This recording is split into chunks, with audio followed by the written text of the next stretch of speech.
you just buy fossils? Remember we started discussing that?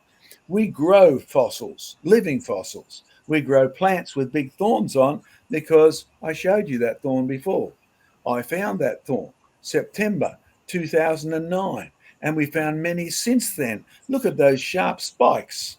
And I love finding fossil thorns. And because none of it was in my university studies. You see, plants like roses evolve thorns to protect themselves from sheep and camels.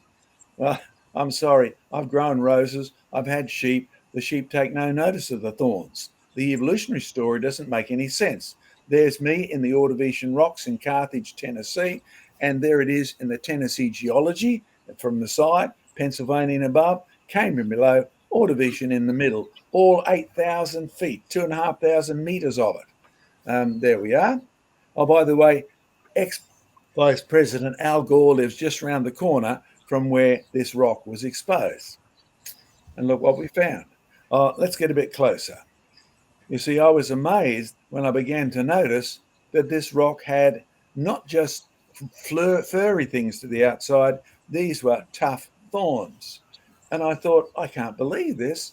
This is fossil thorns because it's got all sorts of implications.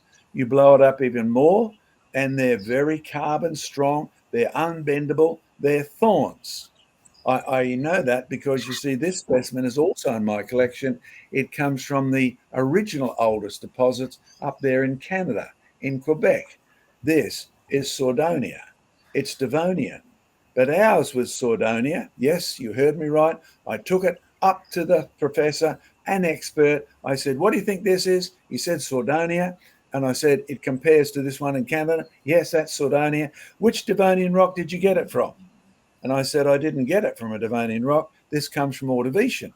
He said, but Sordonia didn't evolve until the Devonian. No, he was wrong. But he judged all of his fossils. The age of the fossil was governed by its position in the evolutionary story. Well, there's another close-up. Can you see the spines there?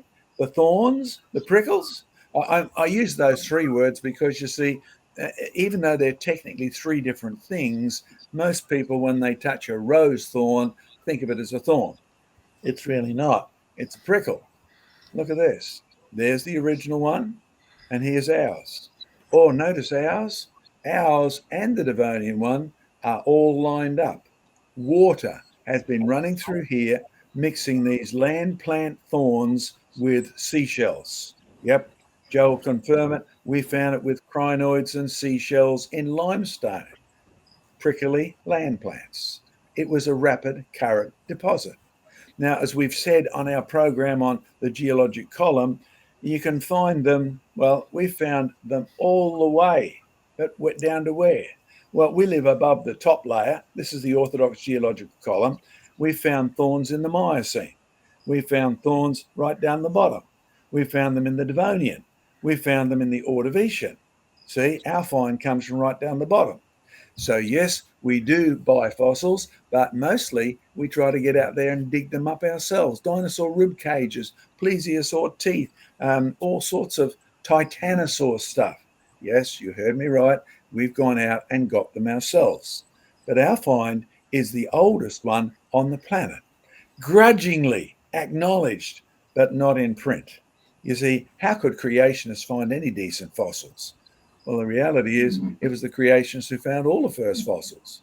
That's how the geologic work got off and running. We have a world record, and it will be on display in our museum in March the 19th. So if you're interested, remember, these rocks provably formed after Adam sinned because there was no thorns. Oh, there was hair growths. There was little creepers and crawlers that actually would hold on to a stem as it climbed up. But as those creepers and crawlers go hard, they become spines and thorns and prickles. Yes, you've asked about adaptation. You could call that an adaptation if you like, but it wouldn't happen in a world where mist rose up every day and everything was soft and gentle. And we can watch this happening in our gardens. We do it deliberately to prove to the students that the thorns are part of the original creation, but they didn't function as thorns. They functioned as soft, gentle tendrils. Devonian, Ordovician, well, You just buy fossils? No, we grow living fossils. We actually go out there and we dig them up. We'd ask you to make the real point. You see, there's the cliff where I first found those fossils. And people say, oh, Nova Scotia, Canada, that rock there is Carboniferous, millions of years old. Well, get your history in your hand right. The word Carboniferous was invented by a clergyman. Yes, because the rocks had coal in them, carbon in them. These names have nothing to do with evolution. Or the top bits do, because Charles Lyell entered the picture and then tied his names to where the fossils were found. But Carboniferous simply got to do with coal. And I found those fossils right down the bottom. Fantastic. Look at that. Look at that. I ask people this all the time. What sort of a fossil is this? And without a doubt, they tell me that's some kind of thorn. And it's easy to prove. It is. Except look at the size they used to be. Aren't you glad they're not as big now? Oh, but now they're hard. Originally, they started as soft. And you say, well, were those ones in the fossils hard? Yes. Once they go black, you can tell how much carbon was in them. The amount of carbon that was in them tells you whether they were soft or hard. The thorns in our fossils had enough carbon to make coal. Sorry, seaweed doesn't make coal because it's only one cell thick. These were, look at that coal hanging off the bottom of that big thorn. Yep, these were enough thick in carbon cells to actually make a lovely deposit of coal. That's why it's in Carboniferous. But here's the point we're making. You see, in our museum opening, we will be talking about good to bad to worse, how even the thorns start out as a pre-designed holder, as a pre-designed thing that enables it to stand upright as it grows. Yes, we have climbing roses, we have climbing thorns, we have climbing, oh, sorry, not thorns, I meant ferns, and when they dry out, they turn into climbing thorns. Nice and soft when they're gentle.